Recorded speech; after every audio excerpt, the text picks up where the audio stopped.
बच्चों, आज का टॉपिक है न्यूटन लॉज ऑफ मोशन। ठीक है, Newton laws of motion.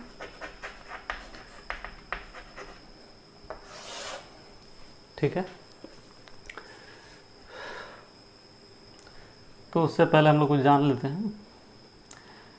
Newton laws of motion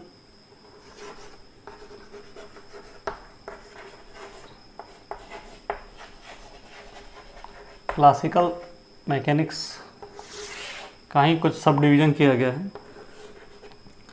पहला है न्यूटोनियन मैकेनिक्स। ठीक है,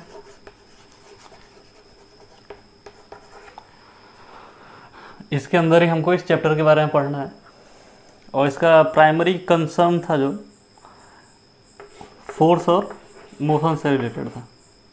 ठीक है,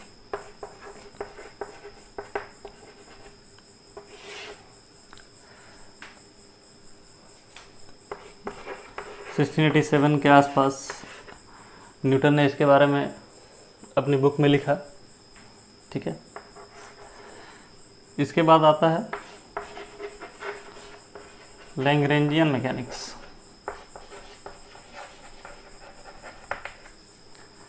फिर हैमिल्टनियन मैकेनिक्स,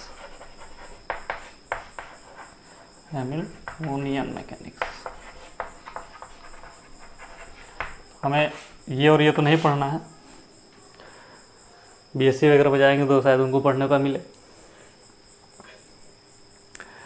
तो इसमें और इसमें एक कॉमन बात ये थी कि जैसे इसमें प्राइमरी कंसर्न क्या था हमारा फोर्स और मोशन का, इसमें एनर्जी से रिलेटेड ज़्यादा बातें की गई। काइनेटिक एनर्जी, पोटेंशियल एनर्जी, इसके बारे में।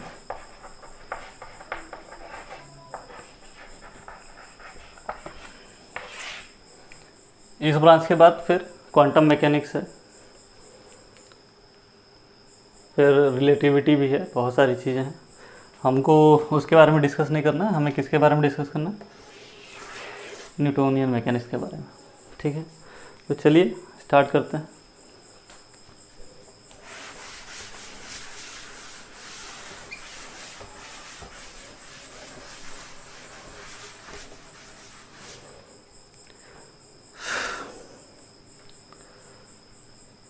तो न्यूटन लॉज ऑफ मोशन में हमको किसके बारे में डिस्कस करना है, फोर्स के बारे में डिस्कस करना है। तो फोर्स की डेफिनेशन तो आप क्लास 9 से ही पढ़ते आ रहे हैं।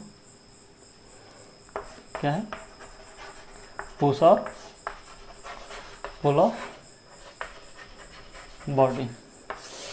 ठीक है, ये क्या है, फोर्स है। फोर्स को डिवाइड किया गया है कुछ पार्ट्स में, टाइप ऑफ फोर्सेस। ठीक है, ऐसा तो आप जानते हैं कि फंडामेंटल फोर्सेस में 4 टाइप के फोर्स हैं हमारे। एक क्या है, ग्रेविटेशनल फोर्स। ठीक है, दूसरा क्या है,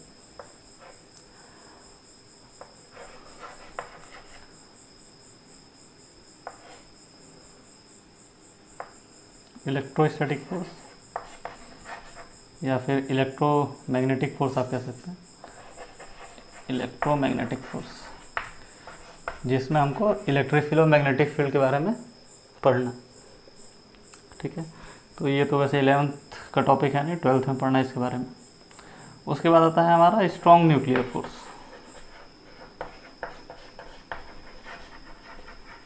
और वीक न्यूक्लियर फोर्स।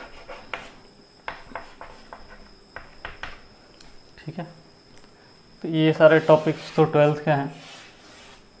ठीक है, कुछ 12th के बाहर भी हैं।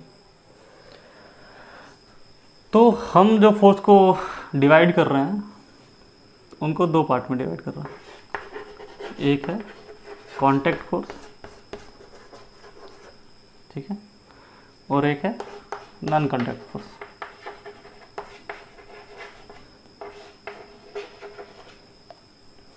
कांटेक्ट फोर्स में क्या होता है, एक बॉडी दूसरे बॉडी के डायरेक्ट कांटेक्ट में होती है। जैसे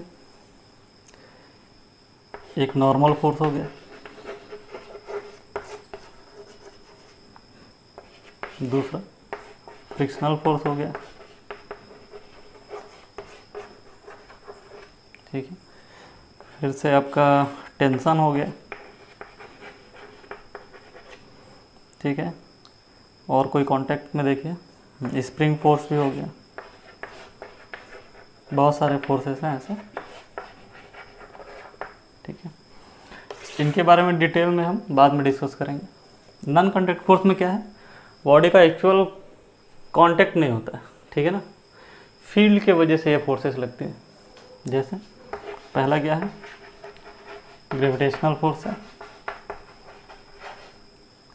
दूसरा हमारा इलेक्ट्रोस्टैटिक फोर्स है, फिर से मैग्नेटिक फोर्स है, ठीक है। और भी फोर्सेस होंगे, फिलहाल ये लिखना ही लिखते हैं, ठीक है। तो अब इसके आगे क्या है, इसके आगे हमको न्यूटन के नियम के बारे में डिस्कस करना है, ठीक। ध्यान से न्यूटन का जो तीनों लॉ है सुनिएगा, कुछ अलग जानने को ज़रूर मिलेगा, पहले से जानते हैं तब भी। तो न्यूटन का जो फर्स्ट लॉ था, ठीक है, फर्स्ट लॉ वो क्या कह रहा था, बॉडी जिस भी अवस्था में है, रेस्ट में है या फिर मोशन में है, वो अपने ही स्टेट को मेंटेन करेगी अगर बाहर से कोई नेट फोर्स नहीं लग रहा, ठीक है। If net force, net resultant force लिखते हैं, net resultant force acting on body is 0, then body remain its state of motion or rest, ठीक है, मोशन और रेस्ट। इसका मतलब क्या हुआ कि अगर बॉडी पे, किसी भी बॉडी पे net resultant force, external force की बात हम कर रहे हैं, 0 है, तो या तो वो रेस्ट में होगी या तो यूनिफॉर्म मोशन में होगी। यूनिफॉर्म मोशन में होगी मतलब वेलोसिटी कांस्टेंट होगी,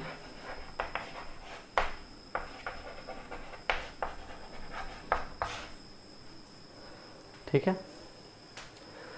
मान लेते हैं ऐसा कोई हम फ्रेम लेते हैं, ठीक है। इस फ्रेम में एक पेंडुलम बॉब, और ये फ्रेम ये एक्सेलरेशन से चल, जैसे ही ये एक्सेलरेशन चलेगा ये बॉब टिल्ट हो जाएगा, इधर की तरफ आ जाएगा, कुछ डेविएशन हो जाएगा इसमें, ठीक है। अब मैं अगर इस फ्रेम के अंदर हूँ खुद, मुझे नहीं मालूम है बाहर क्या हो रहा है, तो मैं जब तक इसको देखूंगा ये हमेशा ऐसा ही रहेगा अगर एक्सेलरेशन कांस्टेंट है तो,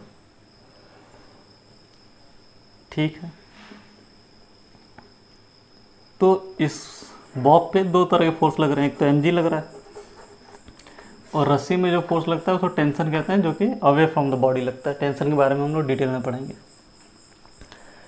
लेकिन यहाँ से देखने पे हमको ये मिल रहा है कि फोर्स हमारे ऐसे हैं, ऐसे हैं और ऐसे,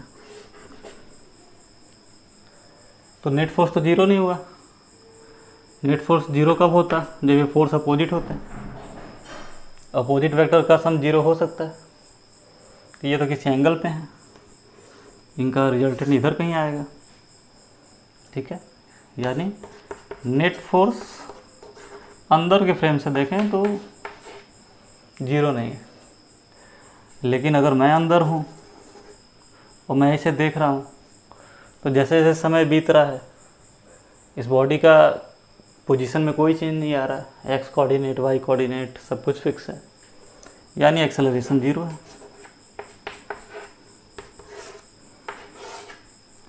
अब ऐसी कंडीशन है तो न्यूटन का फर्स्ट लॉ कैसे वैलिड होगा इसमें? न्यूटन के फर्स्ट लॉ के हिसाब से क्या होगा? अगर नेट फोर्स किसी भी सिस्टम पे 0 है तो बॉडी उसी स्टेट में रहेगी जिस स्टेट में है। आप कह सकते हैं सर यहाँ पे तो नेट फोर्स 0 नहीं है। तो अगर मैं आपकी सुविधा के लिए इसका जो भी रिजल्टेंट फोर्स इधर है, इधर एक फोर्स लगा दूँ कि नेट फोर्स 0 हो जाए, इधर को एक फोर्स लगा दूँ तो ठीक है, नेट फोर्स तो 0 हो जाएगा, लेकिन अब एक्सेलरेशन 0 नहीं होगा। तो ये तो फर्स्ट लॉ को वैलिडेट ही नहीं कर रहा है। तो दिक्कत कहाँ पे? दिक्कत ये है, ध्यान से सुनिए, ये सारी चीज़ें बुक में नहीं दी होंगी, इसीलिए इस पर अच्छे से ध्यान दीजिएगा कि न्यूटन का पहला जो नियम है एक्चुअली ये किसको बताता है? इनर्शियल फ्रेम के बारे में बताता है। ठीक है, इनर्शियल फ्रेम के बारे में बताता है। और हम जहाँ से ऑब्जर्व कर रहे हैं इस फिनोमिना को, वो कौन सा फ्रेम है? Non inertial frame.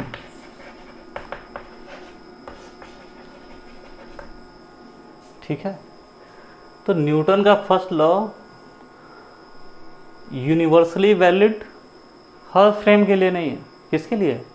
Inertial frame के लिए। तो एक्चुअली में न्यूटन फर्स्ट लॉ किसको डिफाइन कर रहा है? Inertial frame. ठीक है, Newton first law is not valid everywhere, it is only valid in inertial frame.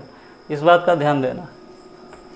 अब हम फ्रेम को इनर्शियल मान लें तब जाके न्यूटन के तीनों नियम काम करेंगे। थर्ड नियम तो कहीं भी काम कर लेता है, every force is equal and opposite reaction. वो इनर्शियल फ्रेम हो नॉन इनर्शियल फ्रेम हो, उससे लेना देना नहीं है।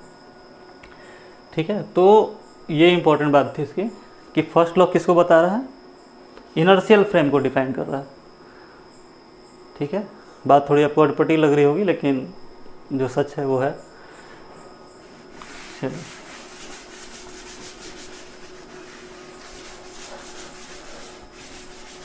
सेकेंड लॉ क्या कहता है? न्यूटन का सेकेंड लॉ क्या है?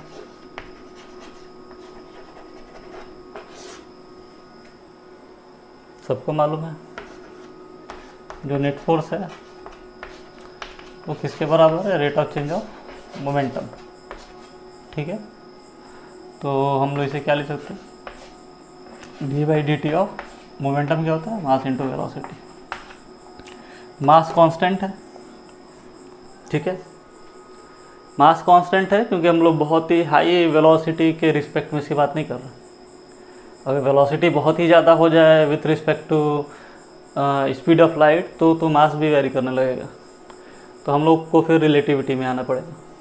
फिलहाल के लिए normal day to day life में हम लोग वेलोसिटी कितना दे ही सकते हैं स्पीड ऑफ लाइट के कंपेरिजन। तो m मैं बाहर ले सकता हूँ, कांस्टेंट है। तो d/dt ऑफ v क्या हो जाएगा? एक्सेलरेशन, यानी नेट फोर्स किसके बराबर है? Mass into acceleration. ठीक है, तो क्लास 9th या 11th में ये कहा जाता है कि सेकेंड लॉ से फर्स्ट लॉ को डिराइव करिए। ठीक है, तो ये बात सही है नहीं एक्चुअली में। जब तक फर्स्ट लॉ डिफाइंड नहीं है तो सेकेंड लॉ को कहाँ से डिफाइन करेंगे? अगर नेट फोर्स किसी सिस्टम पे 0 है, ठीक है, तो अगर वो रेस्ट में तो रेस्ट में होगा, मोशन में है तो यूनिफॉर्म वेलोसिटी से चलेगा। लेकिन ये तब वैलिड है ना जब हमें मालूम हो कि हम किस फ्रेम में बात कर रहे हैं, इनर्शियल फ्रेम में। तो ये सारी चीज़ें सही तब होंगी जब हमें मालूम हो कि हमारा फ्रेम कैसा है, इनर्शियल फ्रेम। ठीक है, तो इन सब चीज़ों का ध्यान रखना है। बुक में क्वेश्चन दे दिया जाता है, वो उसका कारण ये होता है कि ये सारे के सारे जो नियम है किसके लिए बात हो रहा है? इनर्शियल फ्रेम के लिए बात हो रही है। थर्ड लॉ क्या है? एवरी एक्शन है इक्वल एंड अपोजिट रिएक्शन। ठीक है, तो हम लोग थोड़ा इसको डिटेल में लिख लेते हैं।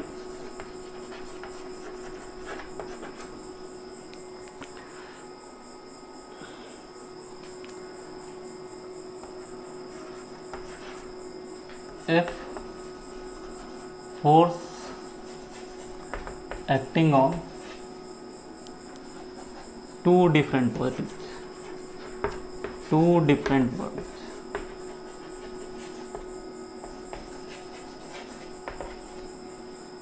ठीक है.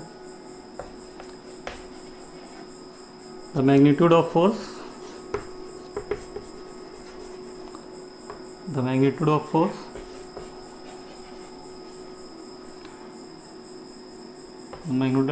same and opposite in direction. ये इम्पोर्टेंट बात है इसकी.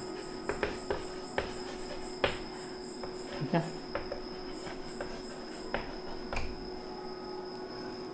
इसके बाद आप ये लिख सकते हैं कि every action has equal and opposite reaction. Equal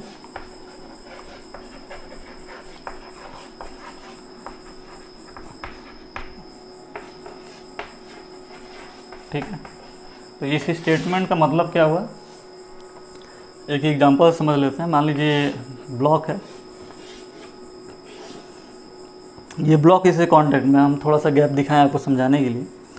ये ब्लॉक इस पर कांटेक्ट में, तो कांटेक्ट में तो एक कांटेक्ट फोर्स, नॉर्मल फोर्स यहाँ लगेगा, और ये जो भी ग्राउंड है ये ब्लॉक के कांटेक्ट में, तो नॉर्मल एक यहाँ पे लगेगा. तो जो फोर्सेस लग रहे हैं वो अलग अलग बॉडी पे लग रहे हैं. पहली बॉडी ये हो गई, दूसरी बॉडी ये हो गई. जो फोर्स लग रहे हैं वो इक्वल लग रहे हैं और अपोजिट लग रहे हैं. ठीक है, बात समझ में आई? ऐसा तो दिमाग में नहीं आता है सर mg लग रहा है नीचे,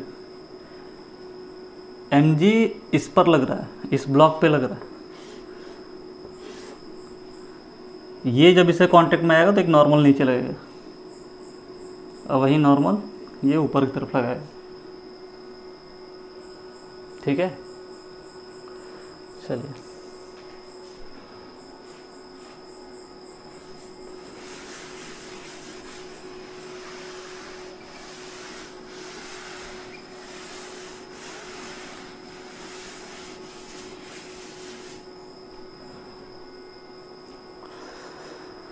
तो हम लोग फोर्सेस के बारे में पढ़ लिए हैं, न्यूटन के सारे नियम पढ़ लिए हैं. अब इसके बाद जो जो फोर्स आएंगे, टॉपिक मतलब टेंशन आएगा, नॉर्मल कांटेक्ट आएगा, इनके बारे में थोड़ा पढ़ लेते हैं, फिर जाके चैप्टर को आगे कंटिन्यू किया जाएगा. ठीक, तो स्टार्ट करते हैं हम लोग. पहला फोर्स क्या है, टेंशन फोर्स से स्टार्ट करते हैं. ठीक है, ये फोर्स कहाँ लगती है, रस्सी में लगती है. ठीक है, अगर ये कोई ब्लॉक है जिसका मास है कुछ, तो इस रस्सी में जो फोर्स लगेगी उसे हम लोग क्या कहेंगे, टेंशन कहेंगे. ध्यान देने वाली बात क्या है, टेंशन हमेशा किधर की तरफ लगता है, away from the body, body से हमेशा दूर लग रहा है. इंपॉर्टेंट बात ये भी है कि आप बॉडी किसको कंसीडर कर रहे हैं उसके हिसाब से. अगर आपका बॉडी ऐसे है, ये कोई ए बॉडी है, कोई बी बॉडी है, तो इसमें टेंशन का डायरेक्शन ए के रिस्पेक्ट में किधर होगा, away from the body. B के रिस्पेक्ट में किधर होगा, अवे फ्रॉम द बॉडी. ठीक है, यहाँ पर ये जो भी सीलिंग है उसके रिस्पेक्ट में टेंशन किधर है, इधर की तरफ. ठीक है, और टेंशन से रिलेटेड कुछ बात जान लेते हैं. ऐसी तो कोई रस्सी नहीं है जिसका मास ना हो, वो कभी ढीली ना हो. ठीक है, लेकिन न्यूटन लॉ के जो चैप्टर हम लोग पढ़ने वाले हैं उसमें टेंशन जो फोर्स लग रहा है वो एक रस्सी में टेंशन हर जगह सेम होता है. ऐसा क्यों होता है, क्योंकि जो हम स्ट्रिंग लेते हैं, स्ट्रिंग या फिर रोप जो भी कह लिए, वो कैसा लेते हैं, मासलेस लेते हैं. ये ऐसी रस्सी है जिसका कोई मास नहीं है. ठीक है, जब तक क्वेश्चन में लिखा ना हो कि हाँ इसका मास है, तब तक हम लोग इसे कैसा लेंगे, मासलेस लेंगे. दूसरी चीज़ क्या है कि रस्सी कैसी होगी, इनएक्सटेंसिबल होगी. ठीक है, मतलब वो उसे खींचा या सिकुड़ाया नहीं जा सकता। अगर ऐसे रस्सी है तो ये ऐसे ही रहेगी रॉड की तरह एकदम टाइट। अच्छा, अगर ऐसा कंडीशन है तो यहाँ पर जो फोर्स है, यहाँ पर जो फोर्स है, यहाँ पर जो फोर्स है, यहाँ पे जो फोर्स है, हर पॉइंट पे जो फोर्स है वो सारे फोर्स क्या होंगे? सेम होंगे। क्योंकि अगर फोर्स सेम नहीं हुए, कहीं कम हुआ तो रस्सी सिकुड़ जाएगी, कहीं ज़्यादा हुआ तो रस्सी टूट जाएगी। इसलिए ये दो चीज़ एजम्पशन लेके हमें चलना है through out the chapter, until जब तक उसको मेंशन ना किया गया हो क्वेश्चन। ठीक है, तो स्ट्रिंग हमारा कैसा है? मासलेस है, इनएक्सटेंसिबल है। ठीक है, तो अब टेंशन की कुछ प्रॉपर्टी लिख लेते हैं। टेंशन जो फोर्स है किस में लगेगा? स्ट्रिंग में लगेगा। किधर लगेगा? बॉडी से दूर लगेगा। Acting away from body. ठीक है, और क्या याद रखना है? टेंशन फोर्स जो है वो सेम होगा हर जगह, same everywhere for a string. एक रस्सी के लिए टेंशन फोर्स कैसा होगा? सेम होगा। ठीक है, इतनी बात क्लियर है टेंशन से रिलेटेड। चलिए आगे डिस्कस करते हैं।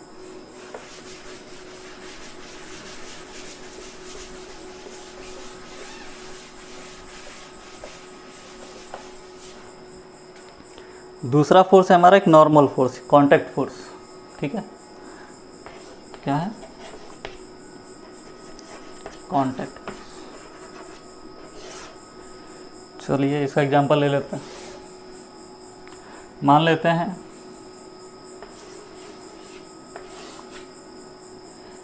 हमारा पैर ये ग्राउंड के कांटेक्ट में, तो भैया ग्राउंड ये इस पर एक फोर्स लगाएगा इधर की तरफ, ये इस पर फोर्स इधर की तरफ लगाएगा। ये फोर्स ही हमारा कौन सा फोर्स है? रिएक्शन फोर्स है, कांटेक्ट फोर्स। ठीक है, इस कांटेक्ट फोर्स के दो कंपोनेंट, एक कंपोनेंट क्या है?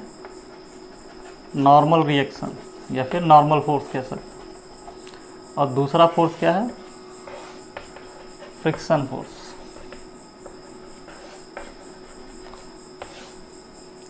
तो इस नॉर्मल रिएक्शन की हम बात करेंगे लॉज ऑफ मोशन में। फ्रिक्शनल फोर्स को फ्रिक्शन के चैप्टर में पढ़ेंगे। याद क्या करने वाली बात है, ये कांटेक्ट फोर्स के हैं ये दोनों कंपोनेंट। ठीक है, ओरिजिन इसकी क्या है? इलेक्ट्रोमैग्नेटिक। ठीक है, डिटेल में आप एस.सी. वर्मा की बुक से पढ़ सकते हैं, उसमें दिया हुआ है। तो हमारा टेंशन हो गया, नॉर्मल रिएक्शन हो गया, और एक स्प्रिंग फोर्स है। ठीक है, चलिए ये मान लीजिए एक स्प्रिंग है, यहाँ से एक ब्लॉक अटैच है इसका, जिसका मास m है। तो अगर हम इस ब्लॉक को इधर x डिस्प्लेस करें, दबाएंगे, मान लीजिए ये ब्लॉक कहाँ पे आ गया? यहाँ पर आ गया। दबा के छोड़ेंगे तो तुरंत ये पीछे की तरफ जाएगा। इसका मतलब एक फोर्स स्प्रिंग की तरफ इस डायरेक्शन में ऐड कर रहा है। अच्छा, इसको अगर हम थोड़ा खींच लें, एक्सटेंड कर लें बाहर की तरफ, तो क्या होगा? स्प्रिंग खींच जाएगी और एक फोर्स इधर लगने लगेगा। मतलब इसमें हम देख रहे हैं कि फोर्स और डिस्प्लेसमेंट के बीच में जो रिलेशन है वो एक्चुअली में ऐसा है। ठीक है, राइट में बॉडी को डिस्प्लेस करेंगे, फोर्स किधर लगेगा? पीछे की तरफ। बॉडी को पीछे डिस्प्लेस करेंगे तो फोर्स किधर लगेगा? आगे की तरफ। तो ये डायरेक्टली प्रोपोर्शनल साइन को हटाते हैं तो एक कांस्टेंट आता है। ठीक है, ये फोर्स हमारा कैसा है? Spring force. ग्रेविटेशनल फोर्स के बारे में आपको मालूम ही है, क्लास 9th ही में पढ़े हैं। चलिए ठीक है, आइए तब आगे डिस्कस करते हैं इसकी। यहाँ तक तो कोई दिक्कत नहीं होगी। हम लोग क्या क्या पढ़े? क्लासिकल मैकेनिक्स के ही 3 ब्रांच, न्यूटोनियन मैकेनिक्स, लैग्रेंजियन और हैमिल्टनियन मैकेनिक्स। अराउंड 1687 में न्यूटन साहब ने अपनी बुक में इसको पब्लिश किया। और फिर लॉस ऑफ मोशन के बारे में बताया। ठीक है, टाइप ऑफ फोर्सेस कितना है, फंडामेंटली 4 हैं, gravitational, electromagnetic, weak nuclear force और स्ट्रॉन्ग न्यूक्लियर फोर्स। हमने इनको 2 कैटेगरी में डिवाइड किया है, कॉन्टैक्ट और नॉन कॉन्टैक्ट फोर्स के बारे में। उसके बाद लॉज ऑफ मोशन हम पढ़े। लॉज ऑफ मोशन में पहला लॉ जो था वो एक्चुअली किसको डिफाइन कर रहा है, इनर्शियल फ्रेम को डिफाइन कर रहा है। बहुत ही इंपॉर्टेंट बात है ये खुद एस सी वर्मा जी के लेक्चर ही में पता चला मुझे भी नहीं मालूम था पहले से। तो कोई बुरी बात नहीं है, आपको हमेशा कहीं ना कहीं से सीखना ही चाहिए, ये ध्यान में रखिएगा। Once a inertial frame is defined तब ठीक है, न्यूटन के सारे नियम उस पर काम करेंगे। चलिए अब आगे का टॉपिक क्या है, कुछ क्वेश्चन करेंगे। क्वेश्चन करने से पहले एक चीज़ बहुत ज़रूरी है, उसको डिस्कस कर लेते हैं, फ्री बॉडी डायग्राम।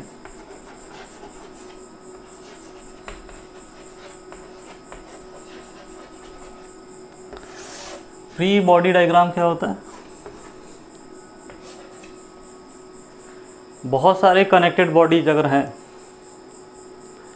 तो हम इंडिविजुअल बॉडी को अलग अलग करके उस पर जो जो फोर्स एक्ट कर रहे हैं उनको दिखाते हैं, उसी को क्या कहते हैं, फ्री बॉडी डायग्राम। बॉडी को फ्री कर लेना है, उसी पे नेट फोर्स दिखाना है आपको। ठीक है, क्योंकि क्वेश्चन अब इतने सिंपल तो 9 की तरह आएंगे नहीं कि एक ब्लॉक है, फोर्स लग रहा है, एक्सेलरेशन कुछ क्रिएट हुआ तो बताइए कुछ समय बाद कहाँ तक गया। ठीक है ना, अब तो कनेक्टेड बॉडी जाएंगे। तो चलिए सीखते हैं। टॉपिक का नाम क्या है, फ्री बॉडी डायग्राम। तो पहला क्वेश्चन बना लेते हैं। चलिए सिंपल सा ही कोई क्वेश्चन ले लेते हैं।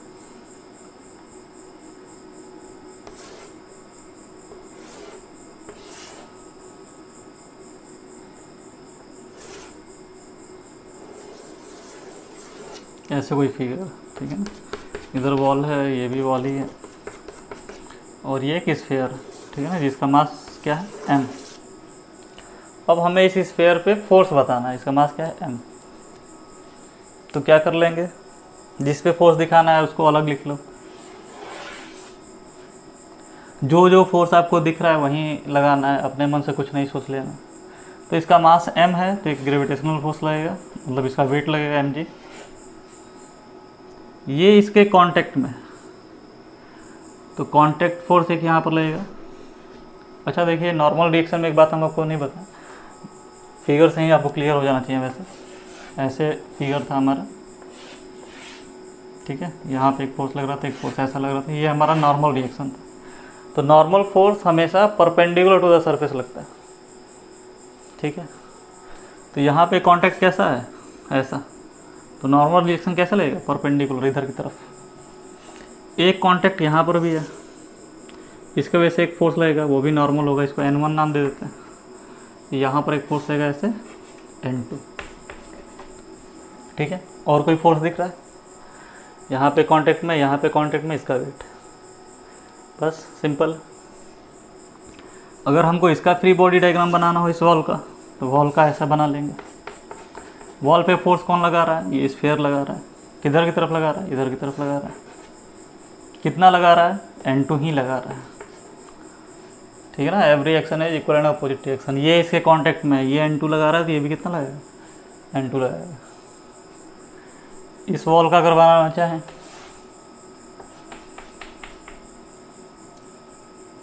तो इस वॉल पे ये स्फीयर किधर फोर्स लगा रहा होगा, इधर फोर्स लगा रहा होगा। कांटेक्ट में है तो कैसा फोर्स लगेगा, नॉर्मल फोर्स। कितना लगेगा, जितना ये इस पे लगा रहा था, N1 लगा रहा था तो ये भी N1 लगा, ठीक है। चलिए अब 2-4 डायग्राम मैं बना देता हूँ एक ही साथ, फ्री बॉडी डायग्राम का डिस्कशन हो जाएगा।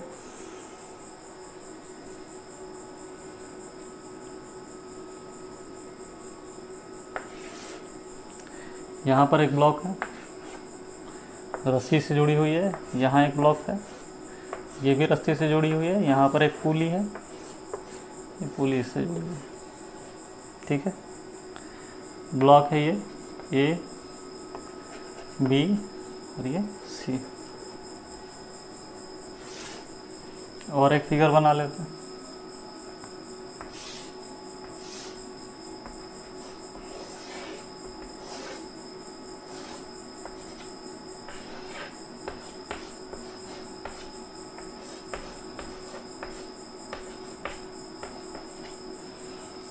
इनको पहले डिस्कस कर लेते हैं, उसके बाद आगे देखा जाएगा। हमको फ्री बॉडी डायग्राम बनाना है किसका, ए ब्लॉक का। जिसका भी बनाना है उसको क्या कर लेंगे, अलग से लिख लेंगे। मास इसका ए है। कौन कौन सा फोर्स आपको दिख रहा है, एक तो इधर रस्सी का फोर्स है। रस्सी की वजह से जो फोर्स लगता है वो कौन सा फोर्स होता है, टेंशन होता है। टेंशन कैसे लगता है, away from the body. Body इसको कंसिडर किए हैं तो बाहर की तरफ। ये इसके कांटेक्ट में है तो एक नॉर्मल लगेगा, और इस ब्लॉक पे एक mg लगेगा। ठीक है, ब्लॉक पे एक वेट लग रहा है, कांटेक्ट की वजह से नॉर्मल, एक टेंशन। mb वाले ब्लॉक को देखते हैं। mb वाले ब्लॉक को देखिए, रस्सी इससे भी जुड़ी हुई है, टेंशन किधर लगेगा, अवे फ्रॉम द बॉडी। ठीक है, अच्छा एक और रस्सी इधर से जुड़ी है, ये रस्सी यही है, नहीं ये अलग रस्सी है। तो टेंशन सेम होता है एक ही स्ट्रिंग में, स्ट्रिंग चेंज हो जाएगी, टेंशन चेंज हो जाएगा। ठीक है, नॉर्मल एक ये भी ऊपर लगाएगा, इसका नाम n1 दे देते हैं, और इसका खुद का वेट mg। ठीक है, इसका देखते हैं थर्ड ब्लॉक का। तो यहाँ पे तो कोई ग्राउंड है नहीं, ऊपर की तरफ एक फोर्स लग रहा है, कौन सा, टेंशन लग रहा है। नीचे क्या लग रहा है, mg। क्लियर हो गया। अच्छा चलिए, जब डिस्कस कर रहे हैं तो इस पुली का भी डिस्कस कर लेते हैं। पुली पे रस्सियाँ कैसे बंधी हुई हैं, एक रस्सी इधर की तरफ, एक रस्सी इधर की तरफ, मतलब एक टेंशन इधर लग रहा है, दूसरा इधर लग रहा है। क्लियर है। चलिए आइए इसको डिस्कस करते हैं। ए ब्लॉक को अलग कर लेते हैं। एक बार प्रैक्टिस हो जाएगी तो आप इसी में बना सकते हैं, कोई बड़ी बात नहीं। टेंशन ऊपर लग रहा है, mg नीचे लग रहा है। ठीक है, mag mass of A into gravity. यहाँ पर टेंशन था। ठीक है, इस पुली को देखिए, ये वाली रस्सी तो सेम है, यानी पुली पे एक टेंशन ऊपर, यहाँ भी एक टेंशन ऊपर, ये रस्सी अलग है, तो यहाँ पे जो टेंशन होगा वो T1 होगा। ठीक है, ब्लॉक बी के लिए देखें,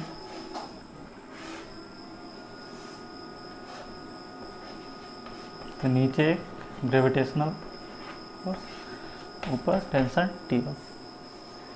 ठीक है, चलिए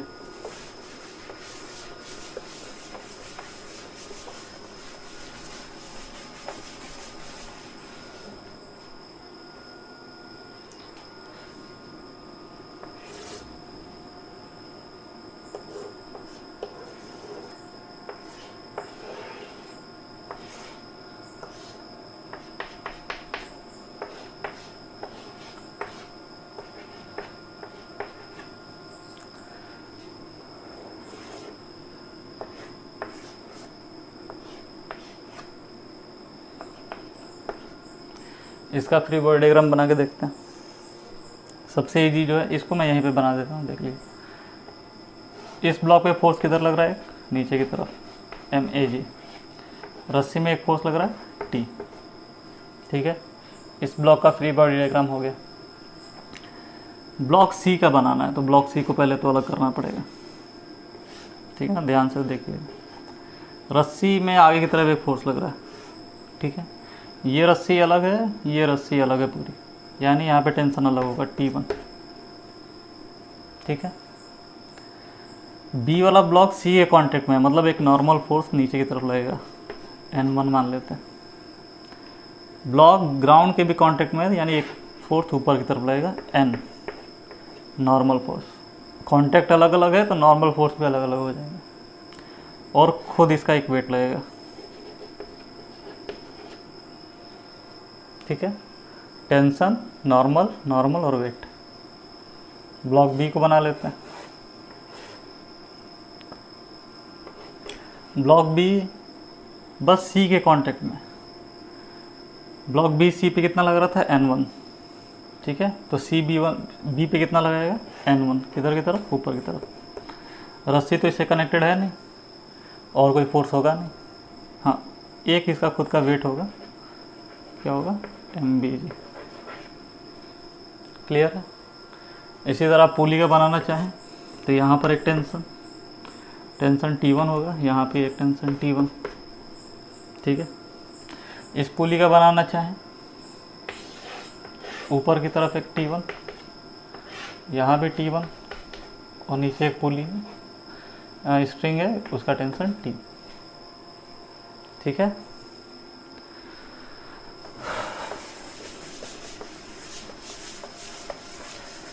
चलिए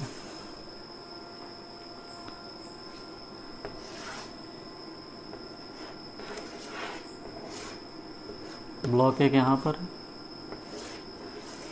यहाँ से एक ब्लॉक ऐसे अटैच,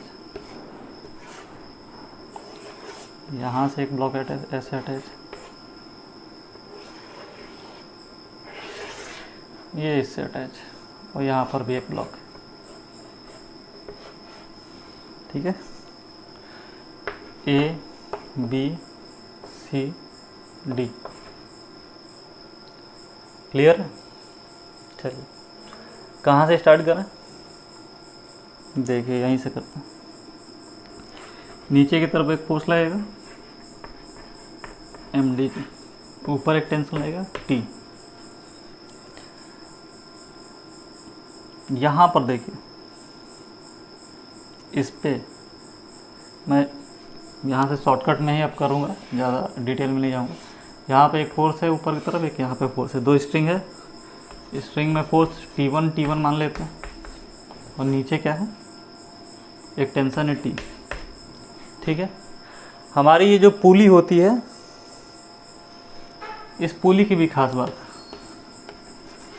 जैसे रस्सी की खास बात थी उसी तरह पुली की भी खास बात है। क्या, पुली भी कैसी है, मासलेस है। ऐसी कोई पुली होती नहीं है इसका मास ना हो, लेकिन हमको कंसीडर करना है मासलेस है। मास इसमें आ जाएगा जब हम लोग रोटेशन चैप्टर में पहुंच जाएंगे। न्यूटन लॉ के लिए पुली जब तक मेंशन नहीं किया तब तक तो मासलेस ही है, और साथ में इरोटेशनल, ठीक है, मतलब रोटेट नहीं कर रही है। रोटेट करेगी तो रोटेशन चैप्टर में हम लोग आ जाएंगे। तो अगर इसका मास नहीं है तो इसमें नेट फोर्स मुझे दिखाना होगा।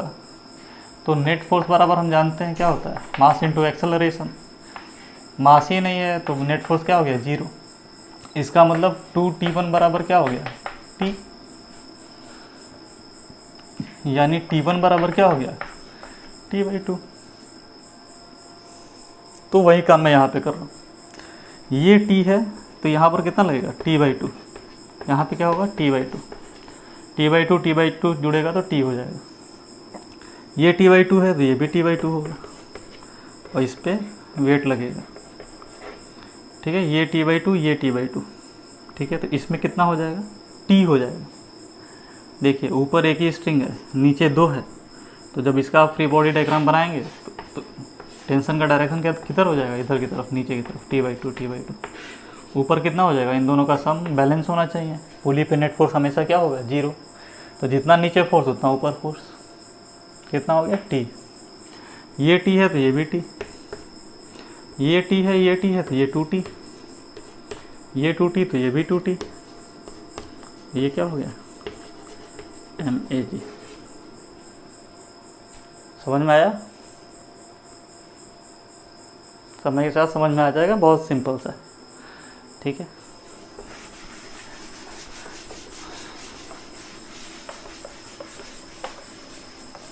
तो लेक्चर को बहुत लंबा नहीं करते हैं, मैं कुछ डायग्राम बना के दे रहा हूँ, आप उस पर फ्री बॉडी डायग्राम की प्रैक्टिस करिएगा।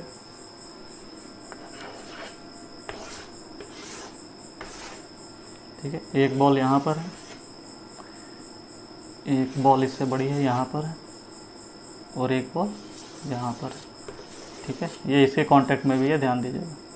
A B C, free body diagram बस बनाना है, कोई क्वेश्चन सॉल्व नहीं करना, सबको अलग अलग करके फ्री बॉडी डायग्राम को शो करिए।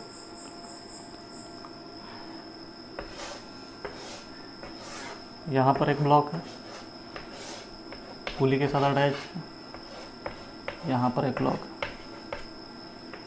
इसका फ्री बॉडी डायग्राम बनाइएगा।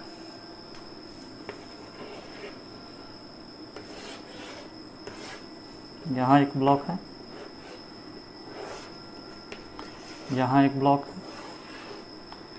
यहाँ एक ब्लॉक है, इसका फ्री बॉडी डायग्राम बनाइएगा।